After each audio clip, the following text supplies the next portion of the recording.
আজকের রেসিপি পনির শাটে। তো পনির শাটে করার জন্য আমাদের লাগছে প্রথমে পনিরটাকে কিউব কিউব করে কেটে নিয়েছি, একইভাবে ক্যাপসিকাম পেঁয়াজটাও কেটে নিয়েছি। সব কিছু একটা পাত্রে নিয়ে তার মধ্যে গোলমরিচের গুঁড়ো, টক দই, পরিমাণ মতো লবণ, আদা রসুন কাঁচা লঙ্কা বাটা দিয়ে ম্যারিনেট করে 1 ঘন্টার জন্য রেস্টে রেখে দেবো। এতে পনিরের ভেতরে মশলাগুলো খুব ভালো করে ঢুকে যাবে।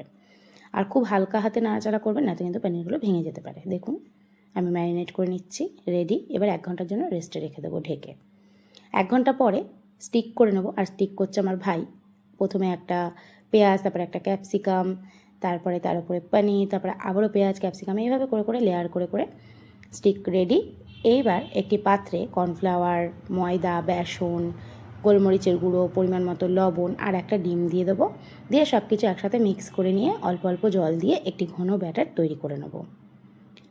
দেখুন ব্যাটারটি আমাদের রেডি। এবার একটি গ্লাসে ঢেলে নেব। আশা করি দেখে বুঝতে পারছেন কতটা ঘন হয়েছে ব্যাটারটি। এবার যে স্টিক করে রেখেছিলাম পানিরগুলো, সেটি এই ব্যাটারের মধ্যে ডিপ করে নেব। ডিপ করে করে কড়াইতে সাদা তেল গরম করে নেব। গরম করে এই স্টিকগুলো ছেড়ে দেবো, দিয়ে এপিট ওপিট হালকা ভেজে তুলে নেব।